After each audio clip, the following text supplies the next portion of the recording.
All right, guys, welcome to the ElkShape YouTube channel. So this video, it's dope, I think, but we'll find out what you guys think. I'm gonna react through Joel Turner's coaching at an ElkShape camp in Pennsylvania as well as Colorado. Whoa, easy. Okay, so you press your thumb slowly. Nice. Okay, now I thought you said you move it slowly. Oh, now wait a minute, wait a minute. He's shooting the back strap release, which is a tension activated release. Oh, dang! You used to be a trigger puncher? Come on in closer, folks. We gotta watch Jason do this work. I'm watching. I'm watching. Holy! Yeah, they say yeah, Tony. Quivalizer. Woo! Yeah! Punch it! Ooh, so close. Oh! You went and punched it at the end. I was so confident. No matter which way it moves, its next movement is always back toward the center. Here's what we got to realize, fellas. You have no control over your aim. All you have to do to keep it in the middle is watch it like a picture. So come along. We're going to do my reaction to Joel Turner coaching the athletes that come to my camps, and I'm going to kind of help explain some of the processes and react. Should be a cool video, and you will learn something, no doubt, about your shot process. Arguably the biggest thing I see at all the camps I do across the country is everybody is pretty fit, knows a little bit about elk hunting, but honestly they don't know how bad they're going to freak out when that bull steps out, and they could potentially literally just go automatic blackout and not stay present in the shot process, and it could cost you that one shot opportunity that you earn through hard elk hunting. Come along, we're doing my reaction, Joel Turner coaching at an ElkShape Camp 2021. Let's go. Where there's a will, there's a way. Won't quit, I'm here to stay. Yeah. All right, so first off, we are in Colorado, and we're setting up a target. Break some arrows, so we're gonna have everybody prove their effective archery range that they said in pre-registration in front of Joel Turner, Dirk Durham, Bino. So these guys register for camp, and I ask them, what's your effective archery range on elk? And most of them put anywhere between, I'd say, 60 and 80 yards. And they say they're effective at that range. And so all we're trying to do is prove to them, are you really effective at that range? And that's how we start. So here we are in Pennsylvania. Pretty high. That was fun. He's a cop, man. This guy's a cop. So is Joel. So what is your plan for this shot? And Joel will always ask people, what is their plan? And they usually rattle off a bunch of mumbo jumbo, but they really don't have a plan. They have a plan is to get their pin where they want the arrow to hit and rattlesnake the trigger. To shoot the elk. Okay. All right, here we go, David. Let's see what you got, buddy. David was a great guy. Hang on 1 second. Uh-oh. You got the camera going? Not yet. I want you to film his arrow point. So Joel's trying to see if these guys pull back and let their bows drop down on the target and punch the trigger when the pin is where they want it, or they'll come up from the bottom and they'll raise up, and once the pin's where they want it, they'll slap the trigger. And it's... Woo, that was so fast. That was definitely a trigger punch. So you can see that guy's raising up his bow and then punching the trigger. So, did you work your trigger like you normally do on that one? Yeah. So why do you come in from the bottom on your aim? Something I've always Done that for Done. how many years? 3 years is my third year. 3 years, okay. I'll change it for you too. yes, yes you will, mister. Tell me where to go. Tell me where to go, please. Yes, you will. All right, good work, good work. Who's up? Even the guys with the thumb barrels, Do you normally lock low on a target, Jesse? they should be pulling through and not punching their thumb. Your plan is not to hold. And a lot of guys can even like start slow, but at the very end when they just want to get rid of that arrow, you'll see a punch. Woo! Tim, you set up on that trigger, right? You set up on it, you started to feel it, and there was a little like this, and then you hammered it like you're hammering railroad spikes, buddy. Yeah. I figured so. so. Why? Did you know you were gonna punch that before you started, or The what? pulling part. I've done the course. I can't get through pulling. So this guy's actually taking Joel's online course. Good. When I start to pull, I feel like I'm pulling off of the target and I can't keep it floating. Okay. And I want to try to squeeze, but I can't go. I can't tell myself. I can say the whole shot process until it comes to keep pulling, and I can't say keep pulling to myself and go through it. Right. So that's the part I get hung up on every time. that's the part every human being gets. Welcome to target panic. That's Movement that causes the explosion. So we're going to talk about how to get yourself over that little That's hump, what I've been right? trying to do for years. Yeah. Yes, 100%. Join the club, buddy. Join the human club. a lot of knock two. It's at that Pennsylvania camp. Straight target panic right there. Your front arm. Nope. But you punch the hell out of the trigger. Yep. And that I do. And that I do. Right? Yeah. So when you came up, did you come up here knowing that you were going to punch the trigger? Yep. Yeah. Okay. So I know I do it, and I haven't been able to stop To it. not do You it. have to figure out a blueprint system for your shot process. And you have to execute that process in the field. All right, so we got a knock to it. He's gonna touch. Okay, so Joel's gonna ride with him to see how slow he can go, so make sure he's in control.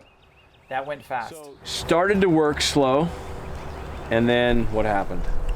And then I just kind of rushed through it. Why? Probably 30 people standing behind. 30 people. What were you thinking about on that shot? Can make you nervous. Where I was positioned, where my thumb was positioned on the barrel. Okay. So you're thinking about where it's positioned, but then your mind gave up on it at a certain point. You started into a shot, I'm like, oh, Sean's got this, right? And then, bang, you punched it. Get rid of that arrow. So that's not what you practice on the blank bill, Yeah. right? We talked about that transfer from blank bill shooting to actual aim shooting. It's a whole different ballgame. Aim shooting is different than blank bailing. Okay. Oh, by the way, there's a steel target here. So if you miss the vitals, your arrow's done. What do you mean settle? Were you settling a pin or settling your thumb? trying to hold it where I going for the arrows right there. Okay. Just trying to keep it in there. I know it's gonna float naturally. And just Because when I watched through you, it when I when I watched you in there, you pulled through it a lot better than you just did, right? I did. Yeah. Okay, because he did a little bit of shooting this morning, and he was just rocking, right? He'd get on that thing, and they just working, and boom, the shot was breaking as a surprise. But when you get a bunch of people watching, and you got steel targets, and the arrows got more value, that's where things are starting to break. Perceived apart. Because pressure. in there you had a different thought process than you had out here. 100%. Right? So we have to understand that we cannot take the same body with us to the line, right? When that big bull's coming in, your body changes physiologically. And if you've only trained in this one relaxed body state, that's not even the same person. That's why we shoot under duress, because you'll have a high heart rate, you'll be dehydrated, you'll be under fatigue. It's stressful. Today is about learning how to take the same mind. That's right. The mind shouldn't change regardless of the perception of pressure. What your perspiration and respiration, all that stuff is. We got to keep the same mind, right? But because Cal has never mentally blueprinted his shot, there's no way to do that. Because he doesn't even know what it is, right? And most of you are in that same boat. You don't know your mental blueprint for your particular controlled shot. Do you know your mental blueprint right now? You made it, huh? I did. A little sigh of relief? I knew I was gonna hit it, Oh, okay. but I was just glad it wasn't steel. So this guy gave Joel his arrow to hold. Don't do that. Woo, you made it. You can have your arrow back. Thank you. Don't hand me an arrow, I'm gonna use it. Joel's a nice guy. Really is. So you always come in from the top? So he comes in from the top. So This guy's an ex-pro baseball player, super cool guy, firefighter. So you always have that much time to come down and then settle. But most of the So time, once you got your pin on that target, then what? just let it work its thing. Dang, Cap! That was loud. I mean, that's what. This guy's the captain of the fire department. He's ringing the dinner bell. Okay, so Okay, so his thumb touches the barrel. It's gone. That's just, you have no control. You should be going so slow in your pull that you could stop at any given time. Here's Bor Martonic. He has a podcast, East Meets West. Pretty good break, but you can tell at the very end he got panicky. Pulling through that one. Did that one go well? I felt like I punched it at the end. You did, right? You were starting into it, but then something happened in your mind. Yep. That got you to punch it. What was the thought that came in? Heart rate, everything else kind of threw me off at the end, I'll be honest. So Okay. Yeah. All right, good. When you aim, it's not time to shoot. It's time to decide, right? Your aim only triggers a decision. It should never trigger a shot. Make sense? It'll make a lot more sense in just a second. Way to go, Bo. Thanks. Whoo, you did it. We're gonna set that thing so much harder. Okay. Oh yeah. So that was a silverback. You can't really punch those, so that's why Joel gets all fired up about those. Here's the knock to it. How come you didn't pull through it? Don't know. You don't know? No. All right, guys, so pretty cool stuff from Joel. Like, you're sitting here going, okay, so we just watched Joel ridicule people. Not really. He's getting an opportunity to watch everyone's shot process and to see what happens when the stakes are a little higher with a steel elk target. 30 strangers watching you for the first time shoot what you said was a bankable shot on an elk. And it's good. That's why we do it at camps. And so what I did here is I basically, with Joel's permission, I brought a snippet out of his full shot IQ lecture that I felt was really powerful, that you could get something out of. And it's going to be about aiming and how you don't need to obsess over aiming, that you can watch it to keep it. But no matter what, your pin is always going to go back to the middle if you just stay out of the way and focus on a slow, controlled, fully conscious shot execution. And he can word it a lot better than I can. I'm still a student of the game. I've been coached by Joel. I believe Joel to be one of the better mental coaches when it comes to archery. So I'm going to let you guys go ahead and watch this quick little 10-minute lecture from Joel. It's not the full meal deal. You can go ahead and go to Joel's course. I'm going to leave a link in the show notes if you wanted to check it out. I have a discount code. It is ElkShape. If you feel like you need the shot IQ course because you may get a shot opportunity and blow it, or you want to trajectory archery-wise for a long term and be more successful, more confident, you should do it. If anything, watch this next lecture and try to get a nugget or two out of it. Appreciate your support. Tap the subscribe button. Come to an ElkShape Camp in 2022. We're going to do 4 or 5 locations across the U.S. We'll announce that soon.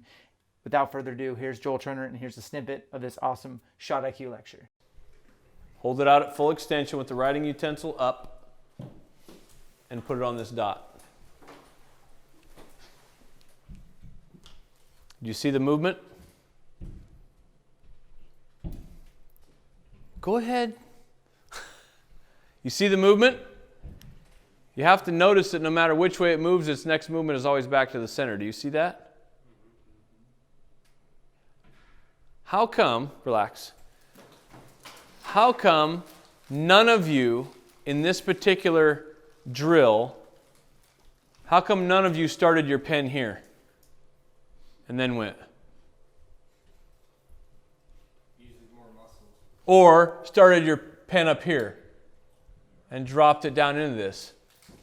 That's what you do. Many of you did that with your bow today, right? You start below it or you start above it and it just kind of falls down. Then as it gets closer, it slows down, all that stuff. You didn't do that in this drill. All you did is went, okay. Right? And there was no movement. I mean, this movement, you can't predict what pattern that is. How many people in the military have heard that it's a sideways figure 8? That your front sight's a sideways figure 8. You've heard that before? Couldn't be further from the truth. It's not a sideways figure 8. It's not a vertical figure 8. It's a completely unpredictable pattern. The only thing you can predict is that no matter which way it moves, its next movement is always back to the center. It's a science called visual proprioception that you use every single day. As you're driving down the road, you're looking down the road and you see a yellow line and a white line.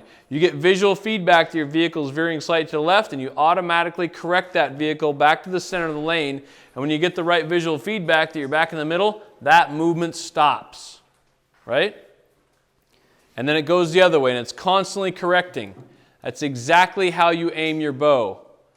Your first job in shooting is to draw back and aim. Get it done. No slow movement to target.